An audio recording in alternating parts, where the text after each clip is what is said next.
Everyone, and welcome to our live match preview show on Football Talk Podcast. My name is Ozzy, and I'm your host for this evening.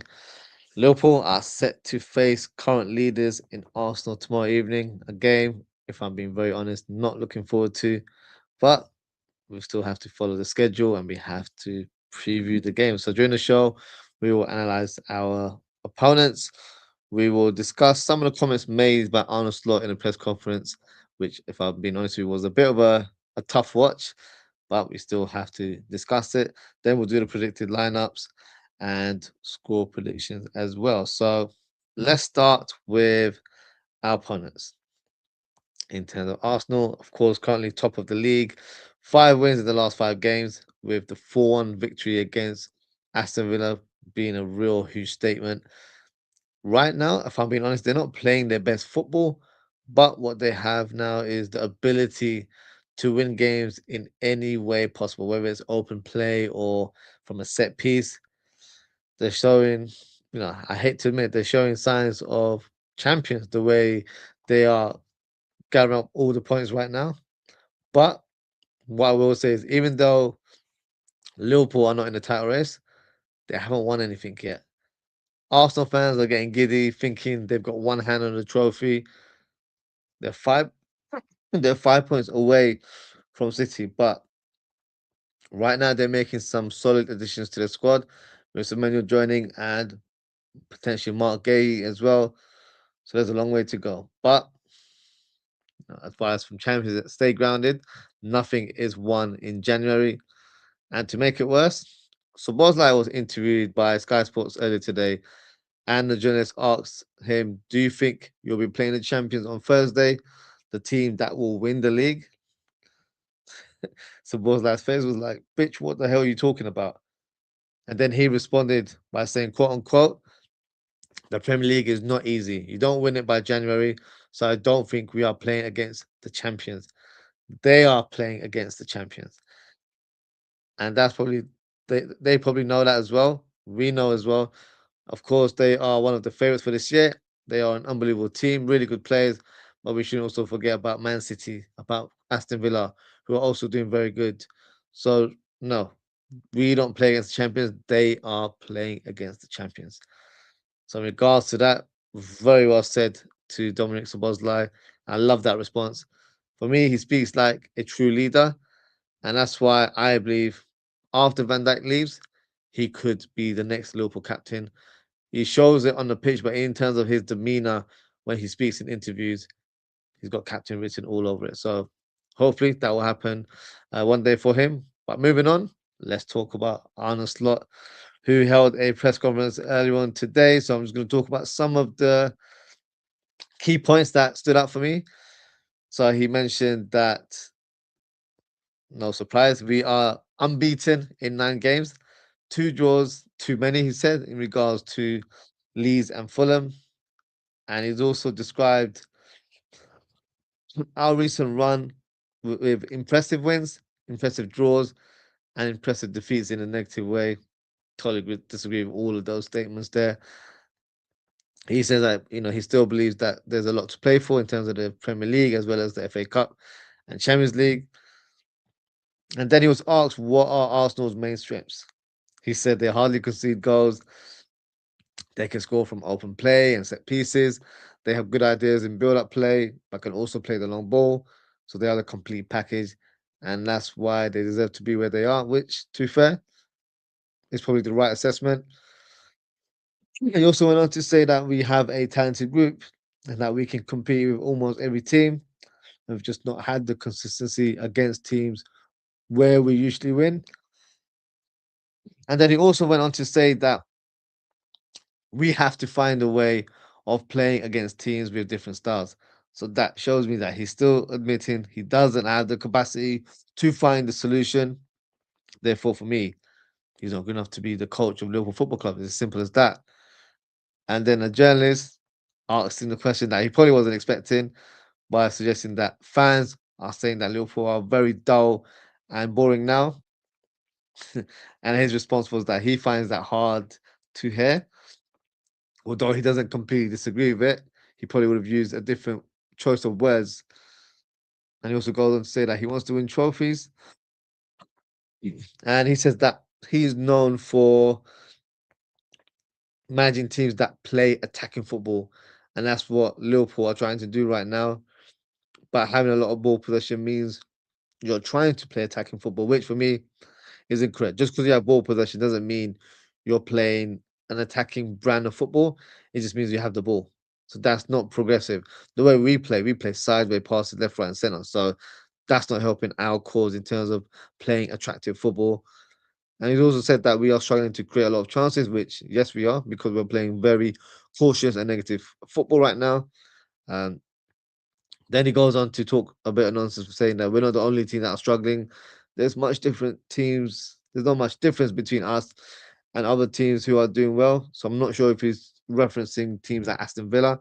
The thing is, Aston Villa play a better brand of football, uh, and they have done this season. That's why they are, closer to the top than we are.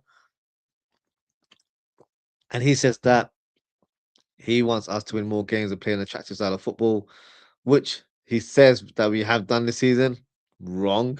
We have not played attractive football one bit this season. And he also said we have to find a way against teams who don't play attractive football. We have to find an answer for that, which we haven't done this season. So for me, he's just recycling the same old nonsense and is pretty much making it clear he doesn't have the capacity.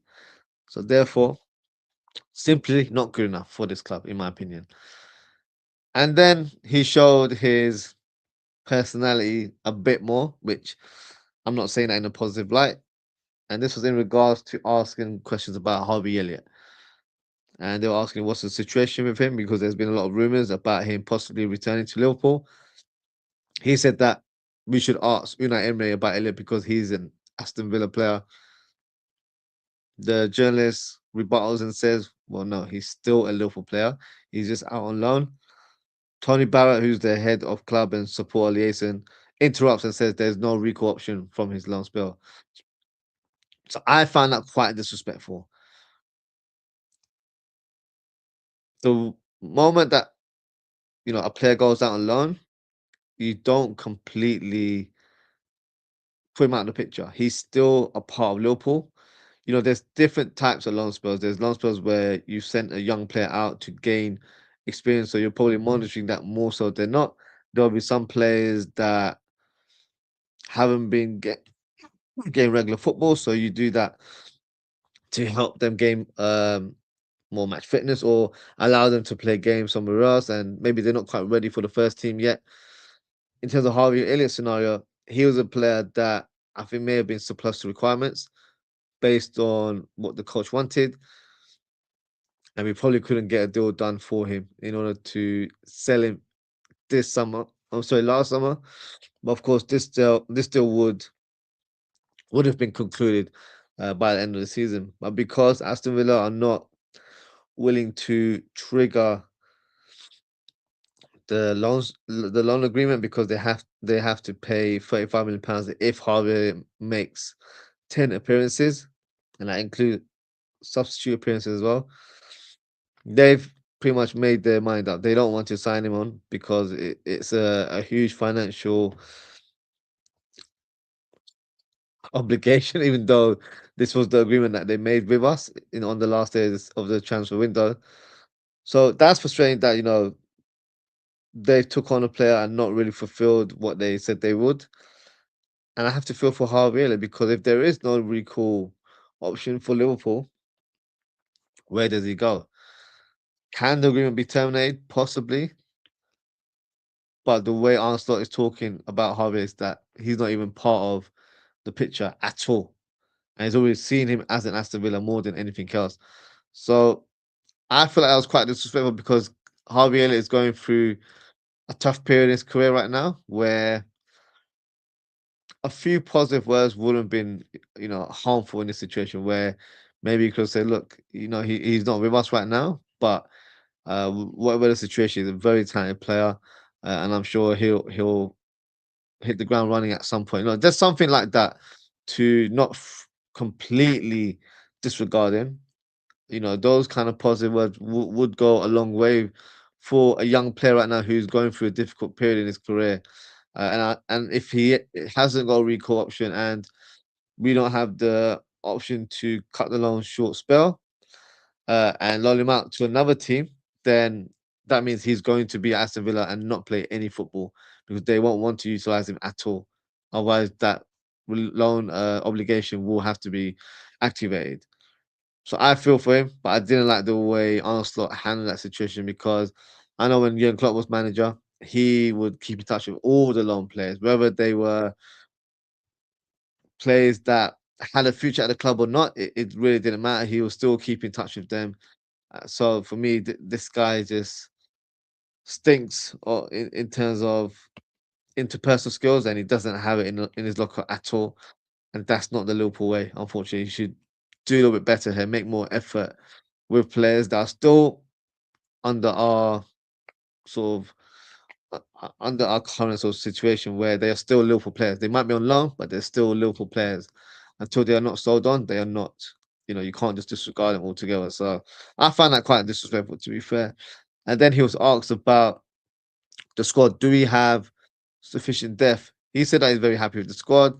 The squad was completely aligned with himself and Richard Hughes. And if everyone is well, we are in a good place for the short term and long term. And then he was asked about the centre back situation. Are we happy, or is he happy, I should say, with his current options? He said, first thing he said was Joe Gomez is available now, which is a huge help. And of course, no manager would say that they are happy with two centre backs. And you have to look at the bigger picture that we've signed an unbelievable talent in Giovanni Leone, who will be back next season. And this is why the club works in this manner. And this is why the club does smart things in terms of recruitment. So he knows the club's philosophy in terms of signing young talent or young potential players that with the right coaching, the right training, the right development, they can go on to be top class or even world class players. So why are you not utilizing the young players we have in our squad? That's my question. We've got players like Rio and Gamoa and Trainioni who, for me, are good enough to play in the first team. Maybe not week in, week out, but they're still good enough to take part or play in important games during the season. Why have they not been given a fair opportunity? 5 minutes here and there is not good enough. You have to utilize them as actual squad members rather than players that are just young prospects because I think they've gone past that stage now. If they're training with the first team squad since the start of the season, they are first team players. So clearly he doesn't know what he's doing. And my stance is still the same. I don't think this man is the coach that will take this team forward. And I hope a change is being made at some point this season. Before we do pre lineups, I'm just going to do the team news and then I'll also go through some of the comments. In terms of Arsenal, Max Dellman and Mosquera are out with ankle injuries, and Ricardo Calafiore is also unavailable. In terms of Liverpool, Ekitike hasn't trained, but also did confirm that he could be available in a day or so. So that would suggest that he is a doubt for tomorrow, but Arne Slot said let's see. So I'd probably say 60-40 that he would be available. I would say he's a doubt for tomorrow. And you've got the lines of Isak, Leone, Endo still on the sidelines for the foreseeable future. Now, before we do the predicted lineups, let's go through some of the comments. Bo, big up, Bo. He says, another player coming out against Slot in Sobol today. When will the board see it? I haven't seen a full interview. As you can see, I've got the quotes in terms of referencing Arsenal champions. I haven't watched the full interview, so that's something I'll do later on today, hopefully after the show. Whilst you see the press conference, Ozzy Slot is so brain dead. A good coach needs to have a great bond with the players. Slot does not have anything at all. From now, I'm going to call him Arne Slot. Okay. Bo says Ekitike wants to get Slot sacked. Ozzy, uh, you mentioned the Instagram post yesterday. I didn't see it. I haven't seen anything direct that would suggest that. But if we lose by 3 goals, I think that will. I think that it will be the end of Slot. You agree, Ozzy? I would love to say yes. I don't think it will be.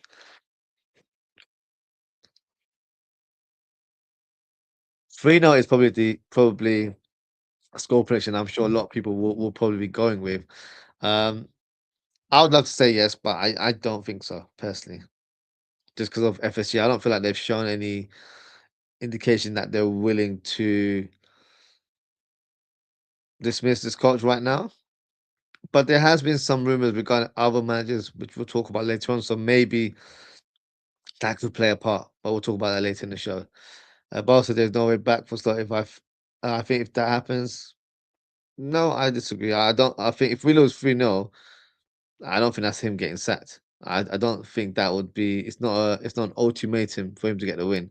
If we win tomorrow, I'll be honest with you, it doesn't make a huge difference to our campaign. We're still out of the title race. We're just in the top four picture, and that's pretty much it. To do Stevie yourself, he says everyone is dropping points. Arsenal are winning it all, aren't they? Yeah, I saw the result earlier today. Brighton drew with Man City, so the gap is 5 points. Had they got the win, it would have been it would have been 3 points, unfortunately, but that's not the case. Um, but I still feel like there's a long way to go. There's lots of games still need to be played. We've just literally touched midpoint of the season, so there's a lot of games still to be played. Hmm. Steve asked, can Villa actually do anything? Oz, I think they can challenge. I don't think they can win the league. But look, they've been in sensational form. That's the kind of form we should be in, quite frankly. But we have to give them credit. They're doing really well. I think the closest rivals are Man City. If they sign Semenyo's pretty much done, right? But if they were to also sign Mark A, I feel like that puts them in a great position. So they could go on a late charge, I think. But let's see what happens. This league is absolute crap for allowing for allowing Arsenal to win. Yeah, and this will sound like I'm being petty or bitter, but the quality of the league has really declined for me this season. It's not about technical football anymore. It's more. It's like not. This is more like Sunday league football, where it's all about physical battle, long balls, the old English game, and I don't really like that. To be fair, that's just not me making an excuse as a local fan. I think that the league in general has been quite poor in terms of quality. Ball says Arsenal got even more energy now after the City result. Yeah, they do. They got more ammunition now. Ball says Slot is so lucky. Chelsea and United are rubbish. Yep. Do you think Slot talks with the players in the free time, Ozzy?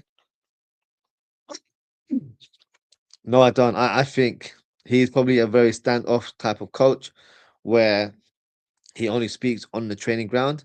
Of course, they'll have conversations, if they're having lunch together, and if someone wants to have a chat with him, they'll be able to have a one-on-one meeting with him in the office or something like that. But I don't see him being overly close with the player. I don't see that sort of personality in Arne Slot. Bo says Slot will probably play that boring defense first tomorrow as well. Yep, I'm not expecting anything else to be fair. But how are you feeling ahead of the game, Ozzy? Big up, by the way. Optimistic? No. Not optimistic about tomorrow at all. In fact, I'm thinking it could be a very long, long evening for us. So no, not optimistic at all in the slightest. Free Gaza 1948 big up. So it says no one is getting giddy. We're still humble. We are playing against the champions tomorrow.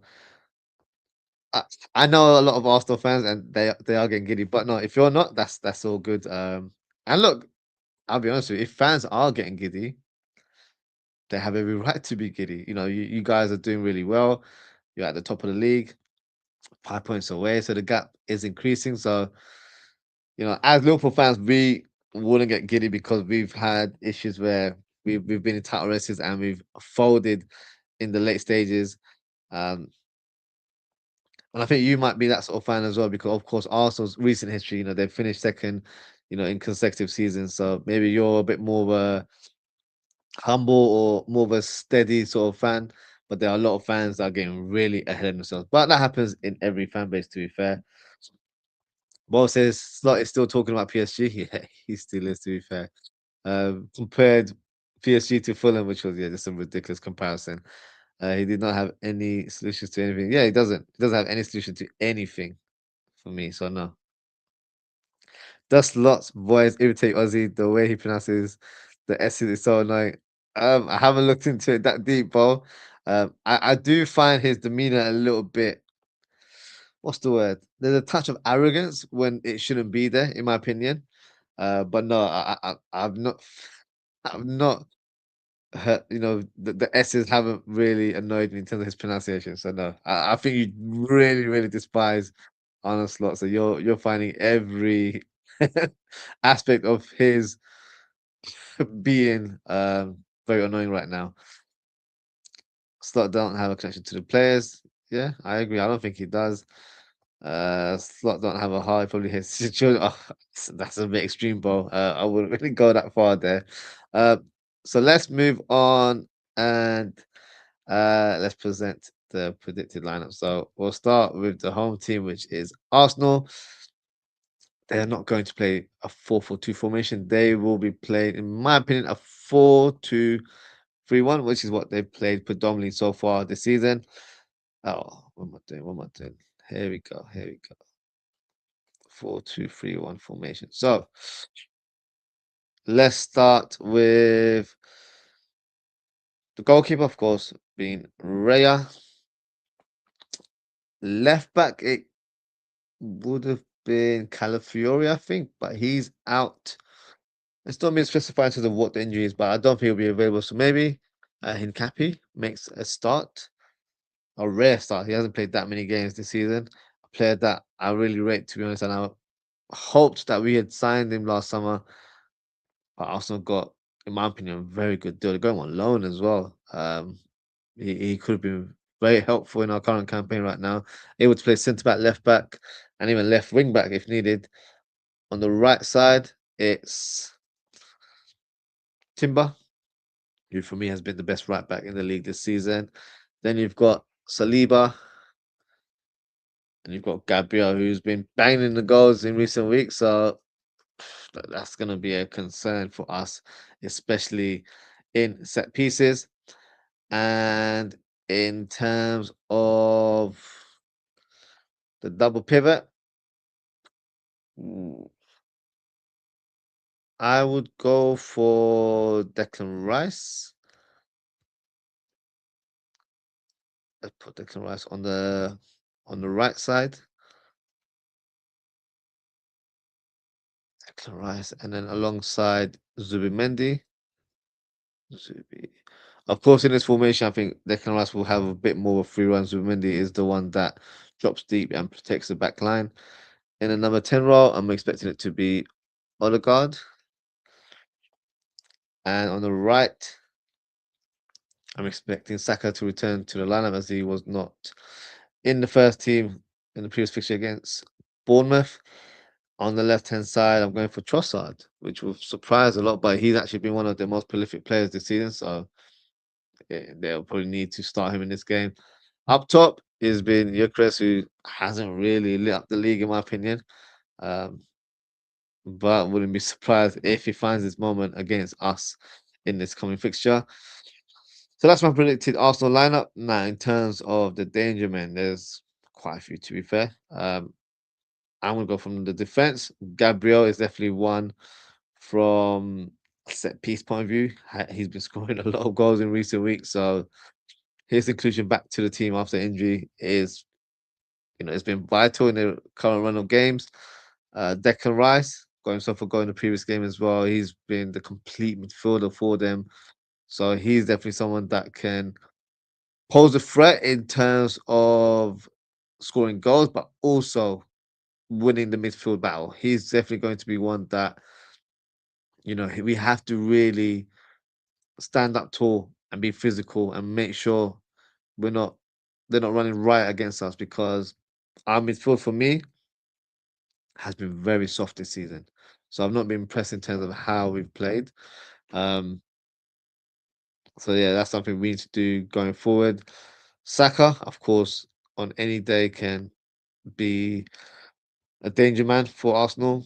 Trossard might not be the eye-catching player on the team sheet, but what he is effective. He knows what to do, and picks up the goals at the right moments as well. So he's definitely going to be a danger man.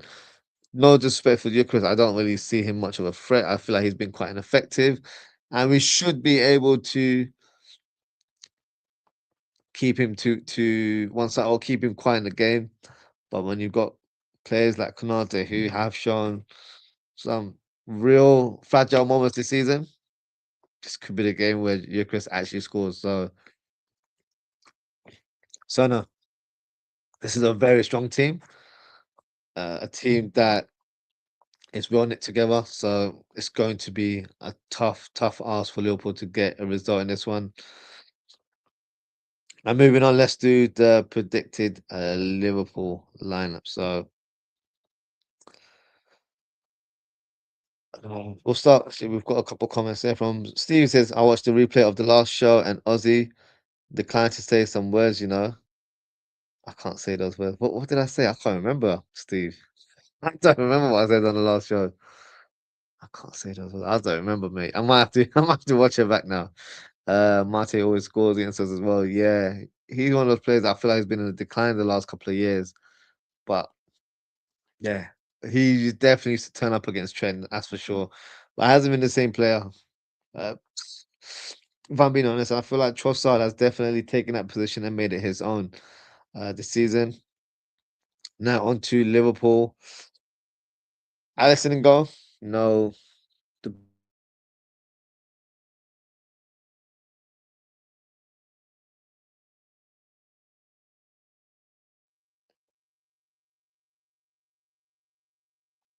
oh wow, my internet's gone really slow, hasn't it? There we go.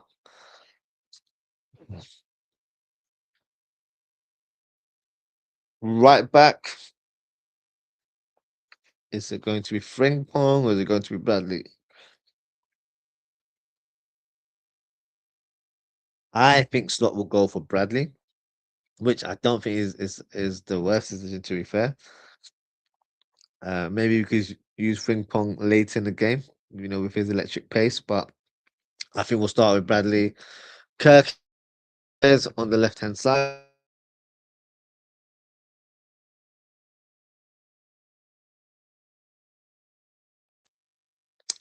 Then we've got Van Dijk and Konate to complete the back line. Oops, that's not how you spell his name. There you go. Konate as well. Now, in terms of the double pivot, I don't see there being any major changes. I'm expecting it to be Gravenberch alongside Jones. This is not what I want, but I think Arne Slot will go with McAllister in that number 10 role. And I think on the right it will be Szoboszlai. On the left, I think he'll go with Verts. And up top, don't have much choice but to play Gakpo there. So this is my predicted lineup. So drop a comment and let me know what you guys think. Now, in terms of what I would personally do, I would possibly drop McAllister, shift Verts into the number 10 role, and start Rio on the left hand side. And instead of Gakpo, I would have Chiesa up top. That would be my setup or the two changes that I would make. But I have a feeling this will be the team that we'll see. It will be Gakpo up top and Verts on the left. Even though he did mention in the previous press conference when we were facing Fulham that Verts needs to be managed a little bit better. He's been struggling with fitness in recent weeks, so I don't think he'll be rested for this one. I think this will be the game where he plays, and he will probably be rested in the next fixture, which is against Barnsley on Monday. And he'll be back into the mix once again. So This is the predicted line that I'm going for. Big question is, can we do damage against Arsenal in this game? Look, in terms of personnel, the players are good. We have good players in our team, but we're not playing the brand of football that we should be playing. These players are not playing to their capacity, and because of that, we have been a shadow of ourselves. And I feel like the approach will be very defensive, very cautious, lack of creativity, and lack of drive. So for me, um, this is why I don't want this coach to be here, because it's very negative football. Despite what he told you in the press conference, we don't play attacking football. We don't play attractive football. Nothing to that nature. If that's what he calls attractive football, then sack him right now. To be fair, should have been sacked a long time ago, but sack him right now. Because for me, that is not good enough. So this is my opinion. Let me know in the chat what you guys think. Just gonna go through some of the comments here. Bo says, "What will you do at halftime if it's 4-0 to Arsenal?" Z. I might crash out. Number one. Number two, I can't promise that I will continue to complete the watch along, because I probably would have lost it if I'm being honest with you. Uh, and yeah, I've you know I'm already slot out, so I don't feel like I need to keep saying I'm slot out. But in that regards, I feel like that should be a universal chant if that was to occur. But we'll have to wait and see. Boss says my team: Ali, Bradley, Grav, and also you put Gravenberg in defense. Virgil, Robbo, Jones, Soboslai, Frimpong, Verts, and Rio and Chiesa, all Ekitika if fit. Um, so you've asked thoughts. I want to play Grav in defense. I know you hate Konate. I know that, but if you don't want Konate in the team, I would rather play Joe Gomez there. He's available now, so maybe put Joe Gomez there alongside Virgil, and then play Gravenberg in midfield. Um, Jones and Sobo, yeah, it could. I don't know. Maybe this is not the game to play those two players because they're not defensively aware, or they don't have that's not their natural game. So it would be Gravenberg who goes into midfield if you've got Joe Gomez in defense, and then Jones alongside Gravenberg, and then Szoboszlai. Then that would be your choice in terms of what you want in your advanced role. You've got Frimpong on the right, Verts in the 10, and Rio on the left, and Chiesa up top. Yeah, which I'm not mad at. I think with the Frimpong one, I think it's not a bad shot, but I think he would preferably play him as a substitute later in the game, just because of the impact that he would bring. He would bring his pace. And that part of the game, it does make sense to bring on someone like Frimpong who can go up against tired legs, hopefully. But at the same time, because we don't play with real intensity, we're not really going to tire out the opponents. That's how I see it. So yeah, the Liverpool of last season or from previous years, it'd be a different situation here. The Liverpool of this season, they're not going to trouble Arsenal when it comes to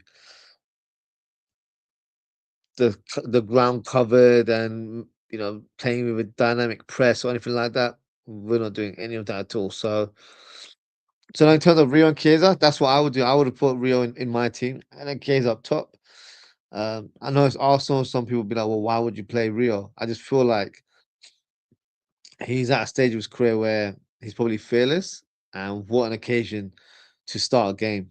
I feel like you would really boost his confidence. If his confidence has been low in recent weeks because he hasn't got much game time, I think this would definitely heighten him even further. And I feel like he would feel part of the first team properly if he was to start this game. So if Slot does want to empower the young players, I think you've got to start Rio in this one. I think that would be a statement from the coach that he does believe in the youth. But I just don't see it happening, unfortunately.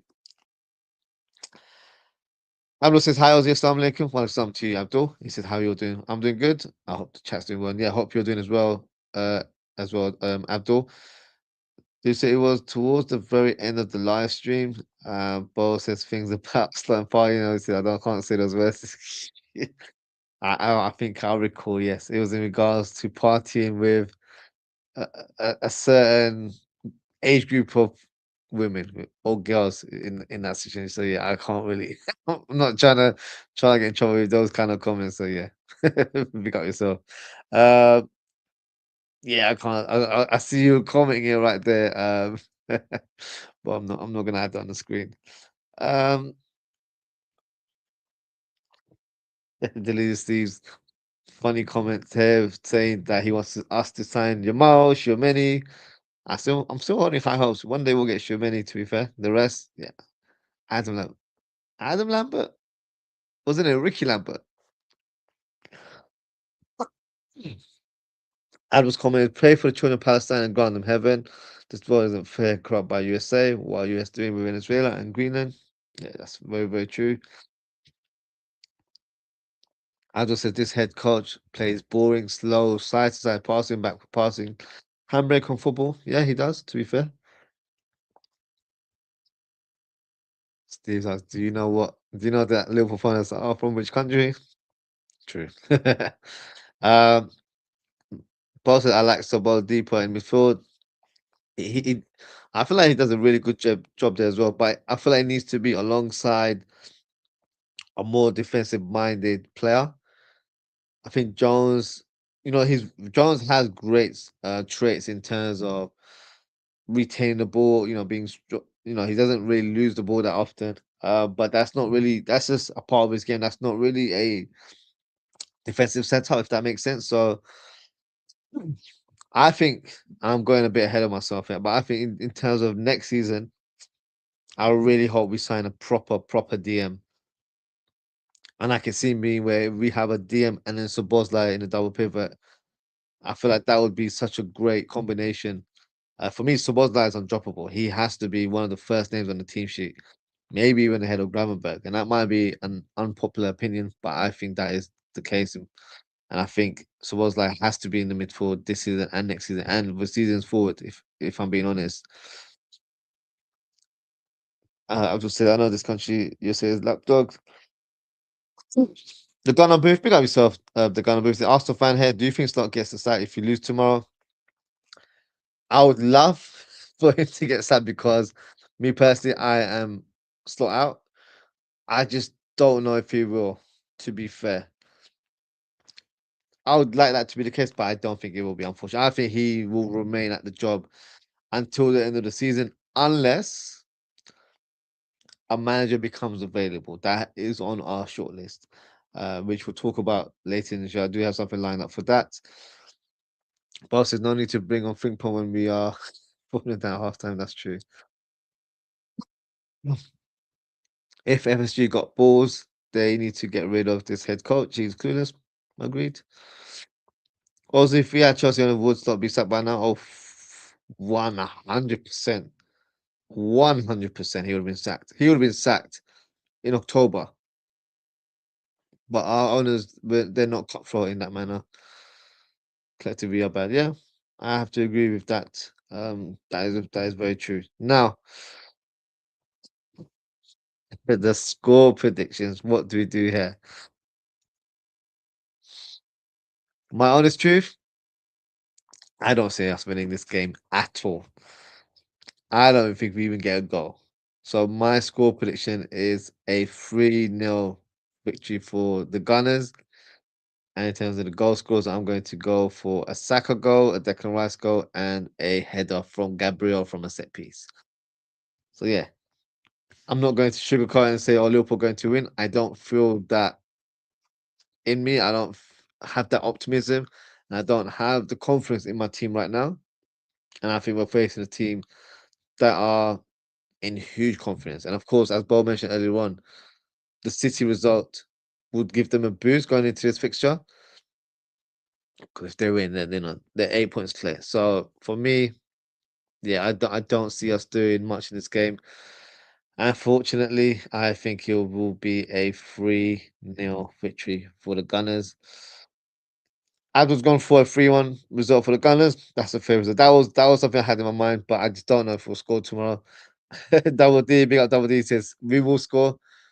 God willing, we will. But this team, they don't give me too much confidence. If I'm being honest with you, and we've not Ekatike, um, and Gakpo is the main striker. I do worry if I'm being honest. Bo says 6-1 for me. Bo wants to have the highest scoreline so you can get rid of Arne Slot. Look, it could happen. You just never know. Ozzy, why do you think some fans want him to stay? Like, honestly,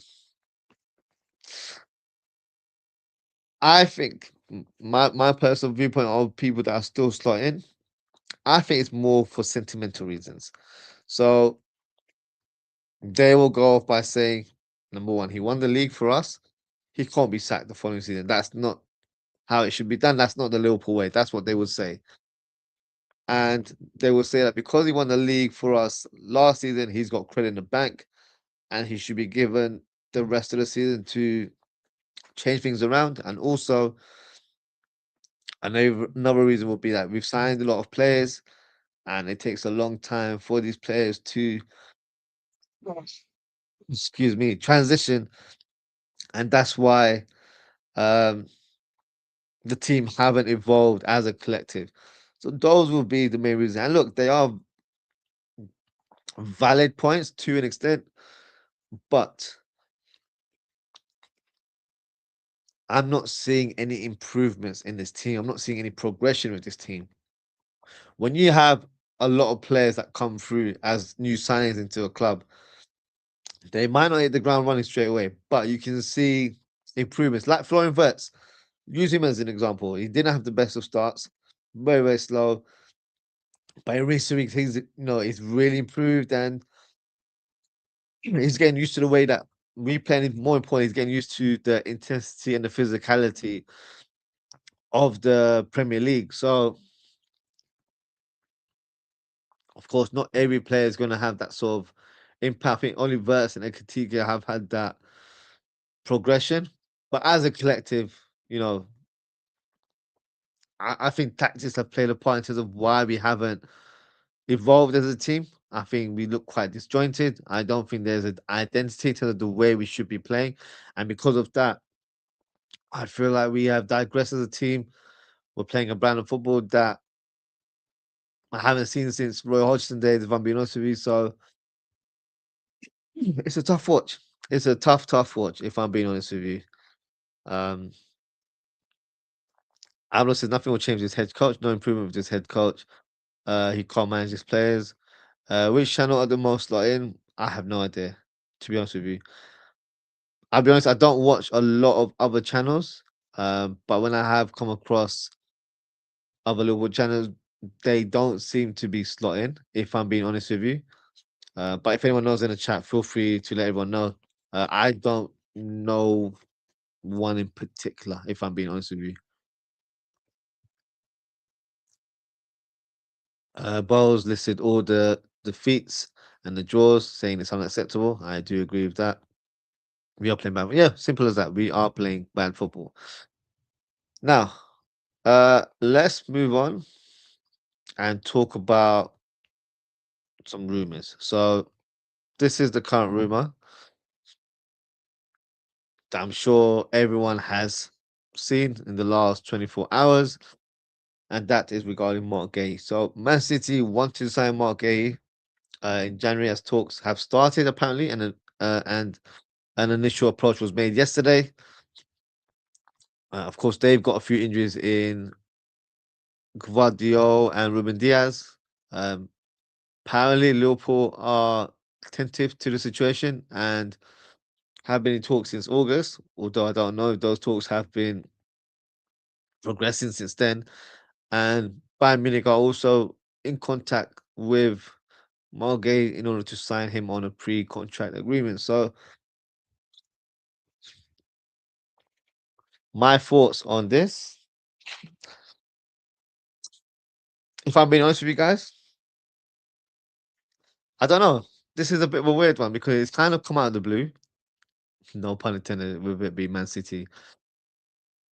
I would have said that Mark Gahey waits until the end of the season and then reviews his situation because there will be a lot of offers on the table, in my opinion.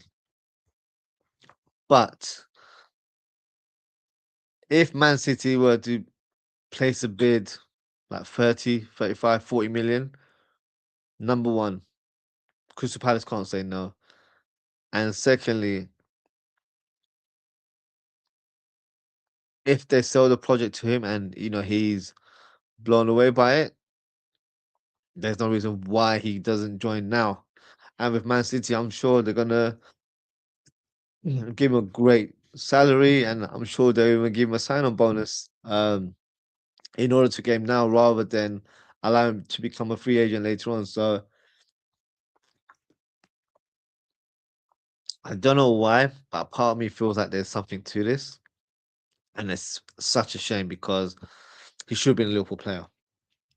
Whether we look at the hierarchy in terms of messing that deal around, or do we blame the Crystal Palace chairman or whatnot? I honestly, the deal didn't happen, so it's a fail from Liverpool's point of view. We should have had him as a defensive option, and who knows how our season would have transpired if he was a Liverpool player. Now, if he joins Man City, he definitely strengthens them for the short term, but also the long term, in my opinion.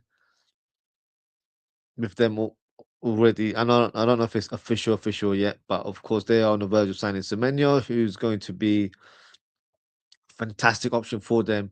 A player that can play on the left, a player that can play on the right.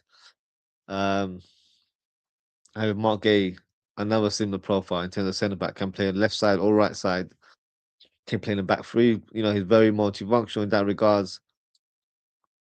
For 30, 40 million, whatever the fee is, it's not a crazy amount. That's what we agreed on in the summer. Of course, if you look at the context, it's a big fee for someone that has 6 months remaining of his contract, but they're in desperate need right now. They need a new centre back because they've got two players out for the foreseeable future in Gavadio and Ruben Diaz. So I don't know. I don't want to say yes, it's going to happen, but I feel like there's something here. So let me know what you guys think. Do you think Mark Gahey joins Man City this window, or will he stay strong and wait until the end of the season and assess his options then? Which would be the smart thing to do? That's what I would suggest, but you never know. The offer might be too much to turn down, and he might want to sign on this window rather than wait until the end of the season. So let's see what happens. So unfortunately, looks like we could be missing out on one of our prime targets, but Liverpool apparently are busy in the background right now. They are trying to sign a player called Tella Ndai. He is an under 17 international centre back.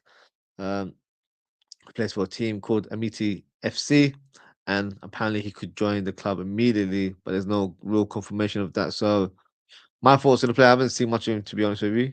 Um, but it's very interesting in terms of how Liverpool are recruiting players, where he's not the only centre back we're looking at. We've also agreed a deal for Ndukwe, who plays for Austria Vienna, but he will be joining in the summer.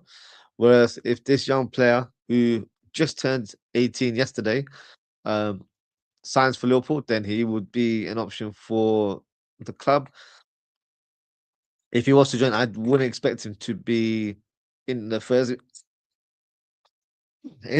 team. I think he will be a player that will be in the youth setup just to get him accustomed to English football, and then he'll be regarded as a young prospect for us in the near future. But in terms of his strengths, he's renowned for his positioning, aerial duels, passing, physicality, athleticism, and composure. So a lot of good features there. He's left-footed, which is a different profile from what we have in our current squad, and predominantly plays as the left side centre back in a back four. So it'll be interesting to see, if he joins now or if he joins at the end of the season. But this deal looks like it's ongoing. Talks are still progressing from what I've heard, but he could be a Liverpool signing very, very soon. So at the minute, it seems like he's one of two with Ndekwe pretty much signed. Um, he could be a second one, but there's also some news today that we've actually signed another young centre back in the name of Noah Adebayo. So this is a centre back we've signed from Burnley. He's been part of their youth system since the age of 12. And he's progressed through the ranks to earn a professional deal.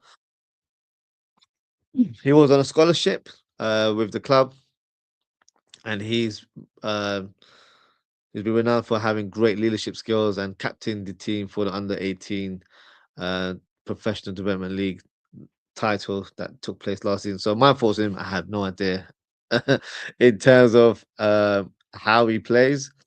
But if he's 19 years of age, should be possibly regarded as an option for the first team or maybe for the reserves and then maybe as an option for the future. Uh, so all I can say is congrats to the young player. You know, he's got to move to a big club in Liverpool, no disrespect to Burnley. Um, so I wish him all the best. And the great part about Noah Adebayo signing, he's actually a Liverpool fan. This is an old picture of him back in the day. So that makes it nice as well. That you know he's a boyhood red, so this would probably mean the world to him, to his family as well.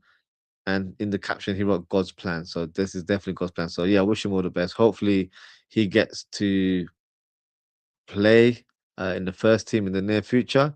And yeah, I wish him all the best. So it's always nice to see young players getting an opportunity at Liverpool.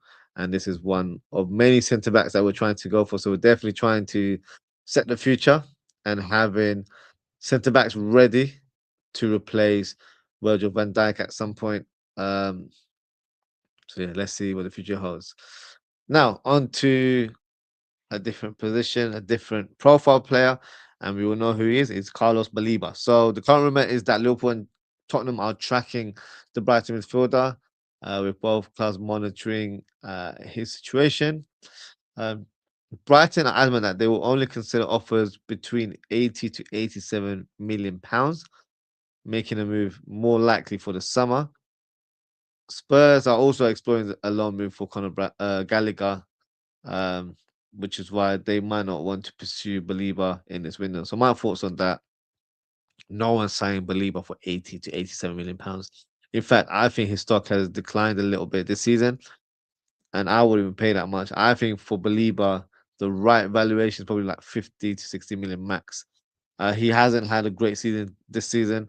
I think the rumors of him possibly joining United last summer has affected his confidence this season because that move never materialized. It was quite close from what I heard, and maybe that's still playing a part in his decline this season, in my opinion.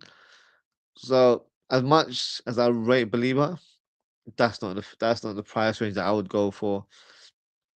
And in fact, if you're going to spend that kind of money, I would rather go for Shumeni. And I know that might sound like an unrealistic signing, but if you're willing to spend 60 on a player that has solid Premier League experience, but if you were to pay, 70, 80 million for Shumeni, then you've got a more established signing that should be ready to go, in my opinion. So as much as I rate Belieber, I don't think he's had the season to reflect that transfer value, and therefore I don't think we'll be even anywhere near placing a bid this window. Summer might be debatable, but I don't think we'd pay anything in that range, if I'm being honest. Now, actually, let me go through some of the comments before we move on to the next rumor. Bo says Redman TV, I think. I haven't watched Redman TV in recent weeks, so I can't really comment. But if that's their stance, but of course, it wouldn't be the whole channel. I would assume it would be one or two presenters that have that opinion. But I have no idea. I haven't watched them in recent weeks. Steve says he wants to win the Premier League. He'll join City. Yeah, he might be right. Semenyo Gay to Man City. Yeah, looks like that's going to be those are two solid signings. And Arsenal got to watch out because those are Premier League proven signings there. They can have an instant impact. No settling period required to that extent. So yeah. Uh Liverpool still have holes in the 11 and squad. We need to sign 12 new players. Bro, oh, this kid was already in the LFC Academy. Which one is that? Are you referring to no, as in this fella? I didn't know that. I thought he was from Burnley. So um because I read about him today. He said that he came from Burnley, so I don't think that is the case. But I don't know unless you know more about him. I'm not too sure. Um, look up his youth clubs. Let's have a look. Noah Cayo. Let's have a look.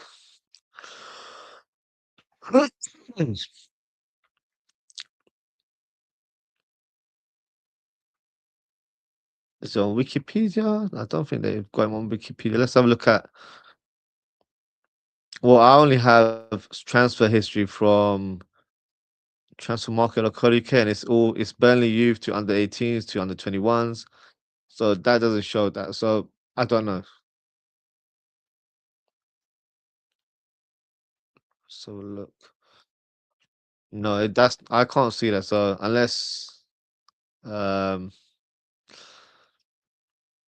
let me see, this is an article here. Born in Liverpool. Yep. Mm.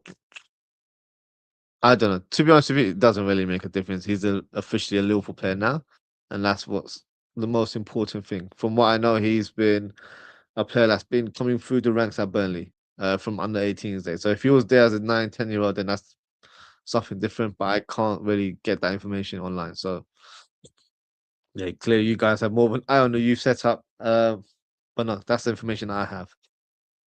Um, also, question: why do you rate Shumini so highly? I think he's the all-round midfielder that we need in our team. There aren't many number sixes available that I feel like are in their own category. I feel like he's very, very good. He might not be what's the word? When he played for Monaco, he was utilized more as a number eight. But I feel like with him in the number six, I feel like he would really impact our team. Defensively, very, very good. Good distribution on the ball as well. Solid, physical. I need that type of player in our team. You know, he can be a bit dirty in the tackles as well. We need that physical presence. So that's why I rate him very, very highly. Whether that's a realistic signing or not, I don't think it is, if I'm being honest. So therefore, we have to look at alternatives like a believer who could be that same sort of profile. But I rate Schumann. I think he's very, very talented. Of course, signing him would feel a little bit because he rejected us a few years ago. People might just want to stand off and not go for him. But I still feel like he's a good player, and I don't feel like he's been utilized like rumours very well. He's been made into more of a squad player than anything else. I think at Liverpool he would be able to make a stake in this team. But talent wise, I think he's got everything that we need in our team. Many is injury prone and Premier League football would finish him off. I don't think in terms of injury prone, yes, he's had his fair share of injuries. Um, but not as much as Camavinga. Camavinga's been more injury prone, in my opinion. Um, and the Premier League would finish him off. I disagree. I don't think that would be the case. I think he would handle the physicality quite well. But okay, if you guys don't think Tchouaméni is because that for me is a dream number six signing. Who's your dream number six signing? And let's not be silly and name players from the past. Currently, who would you sign as the prime number six? Because I'm sure we'll all agree we need a proper number six, not a deep playmaker. I know we've been linked to Adam Wharton, but I don't know. Looking at it, squad, I feel like we need someone that's a proper number six. That's why like a Caicedo would have been great. When we were trying to sign him, but of course he's at Chelsea right now. So I don't know. Steve saying I agree. I actually agree with AR for once. AR said I never agree with what you say at all. Shume is injury prone. You agree with me then? Um, I don't think he's injury prone. He's had his fair share of injuries. I wouldn't quite call him injury prone. I'll probably, excuse me, I'll probably label Camavinga more injury prone in comparison. Um, but he has had his fair injuries. But which player doesn't have their fair share of injuries? So last season he was pretty much in and around the team and was actually utilized as a centre back quite a bit. So yeah, I wouldn't quite call him injury prone, but he does have, he does have a fair few injuries in recent years. But yeah, let me know in the chat who's your dream number six, because for me it would be Tchouaméni. Now, speaking of number sixes, we've got another player here in Stefan Bacic. Now, the current rumor is that, what should I say? It's not rumor, it's more of a confirmation is that he remains to be in the sidelines after picking up another hamstring injury that has disrupted his planned return for this month. So he'll most likely miss the remainder of January as he recovers from this latest setback. So my thoughts on this, honestly, I feel for him because he's just not been able to find the luck to regain match fitness and have an opportunity to play for the first team. Um, I know a lot of fans rate him very, very highly.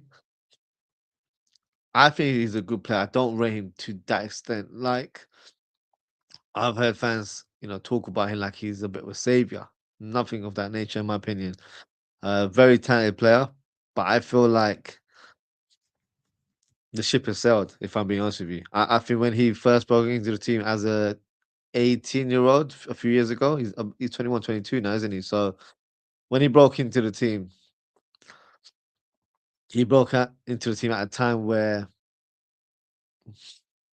we were quite bad, where a lot of our central midfielders were in decline, the likes of Fabinho, Henderson, their legs were gone in that season. So he stood out from a bad crowd, in my opinion. Now I'm not disrespecting him by saying he's not a talented player.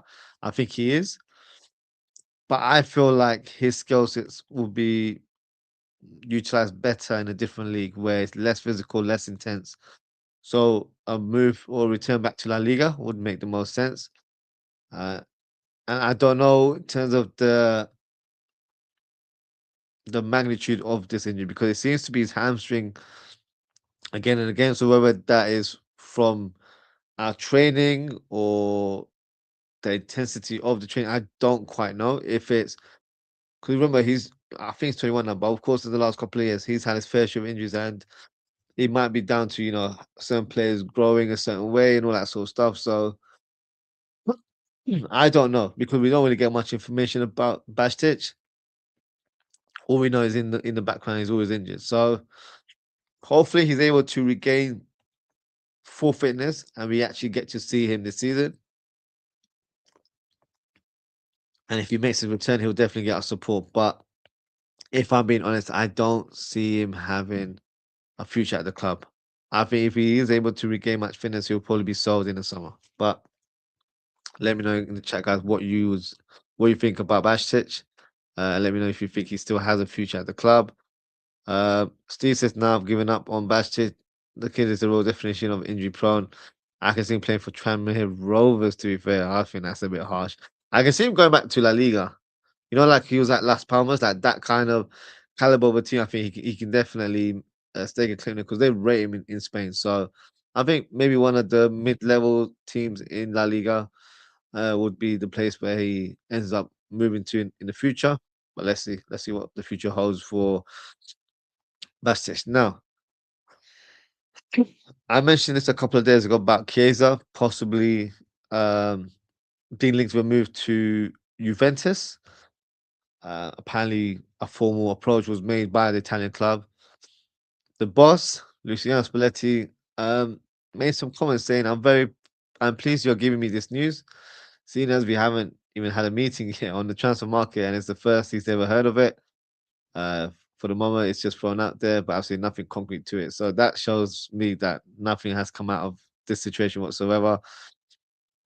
I don't think we'll sell Chiesa in this window. I think we've got too many injuries to our attackers, and therefore it would be a very unwise decision to part ways with the player. I know he's not highly favored with the coach, but as a collective, as a group, I think we need as many players as possible, and we can't just afford to sell him. If we were to sell him, we have to find an instant replacement right away.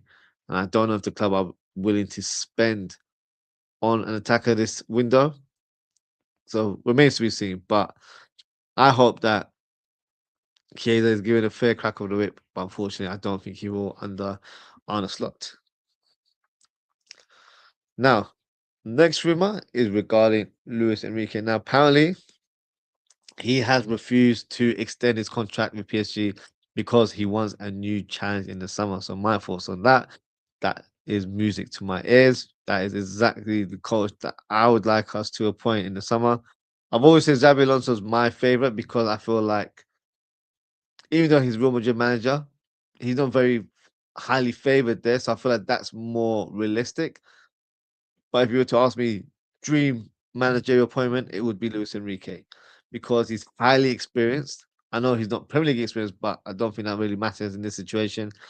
And I love the brand of football that he's deployed at PSG. And that's the kind of brand of football I want to see at Liverpool. So for me, he would be the dream appointment.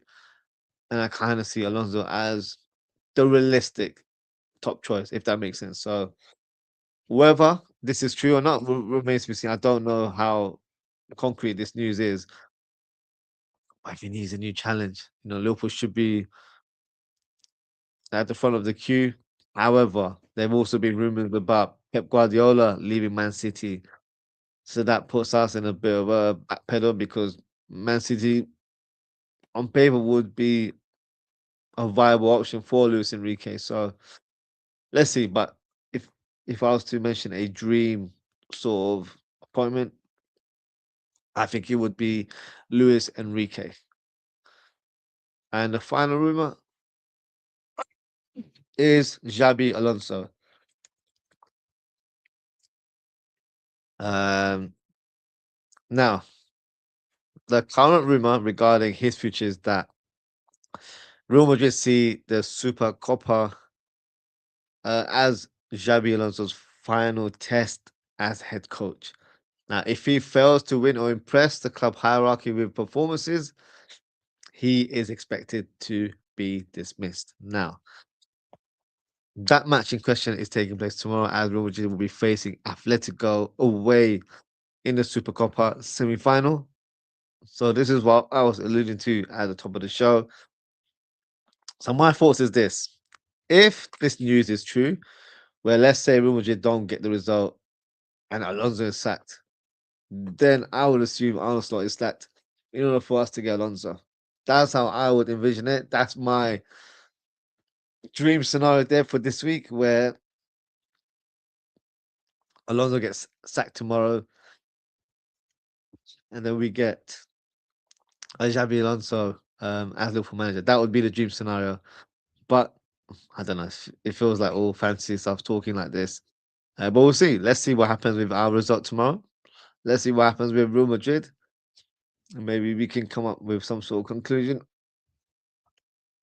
Or we can get a clearer picture in terms of what the future holds for both coaches. So let's see what happens. Um, just gonna go through some of the comments before we close the show. Delusi said he won't get any minutes when Salah returns Oz. Who's that in regards to? Is that in regards to Chiesa? He doesn't get minutes anyway, so that doesn't really make a huge difference. I just feel like we need to have players on the bench that can be utilized. Um, but I don't know. Let's see. Let's see what happens. If I was Chiesa, I would be pushing for a move because you want to gain as much minutes as possible in order to have a strong chance of being selected for the Italian national team for the World Cup. So I would expect him to want to leave, but I know he loves the club. So let's see what the future holds for him. Delulu Steve says, Oz, I want Nobata Solana. No, you can't have no Barcelona because he's currently the coach of Pakistan national team, which I know. So yeah, you can't have him. He will be managing my country's national team. Um, Lucy said, "What? Guess what team is managing? Yeah, it's Pakistan. So I know what team he's managing. So yeah, can't have him. Let him do his magic in my home country there. So yeah, that's how it should be. But that is it for today, guys. Thank you so much for tuning in. Shout out to Bowl, shout out to Little Steve, shout out to Gaza, 1943, Gaza, 1948. Shout out to Abdul Rahim, shout out to uh, the Gunner booth. Big up yourself for coming on the show. Shout out to Double D, and I think that's everyone. So shout out to everyone. Um, if you haven't already, please don't forget to like, comment, share, and subscribe to the channel. In terms of schedule shows, I will be doing the watch along tomorrow as Arsenal face Liverpool. I'm not looking forward to it because I have been struggling to stay awake in these watch alongs. And if I also play a good brand of football, then I'll be entertained. But I'm not expecting much from Liverpool. Hopefully, we can get something out of the game, but I'm not highly confident and I'm expecting the worst, if I'm being honest with you. So let's see how it goes, and then we'll do a match reaction show after the game, possibly around 11:30 p.m. UK time. So during the match reaction show, if you'd like to come on and have your say, a link will be available in the live chat. So yeah, feel free to come on and have your say. If Real Madrid lose and Liverpool lose, I'm sure there'll be a lot of rumors circulating in terms of both coaches and their future at their current club. So let's see what happens. But hold on, we've got a couple comments here. From Steve saying managing tune international football. It's only because it's my home country, so I always keep an eye in terms of what's happening there. If it was any other country, I probably wouldn't have any clue. To be fair, um, we're gonna get smoked or smacked. Either way, it's the same thing. But that is it for today, guys. Thank you so much for tuning in. Take care, stay safe, and I hope to see you all tomorrow. Goodbye.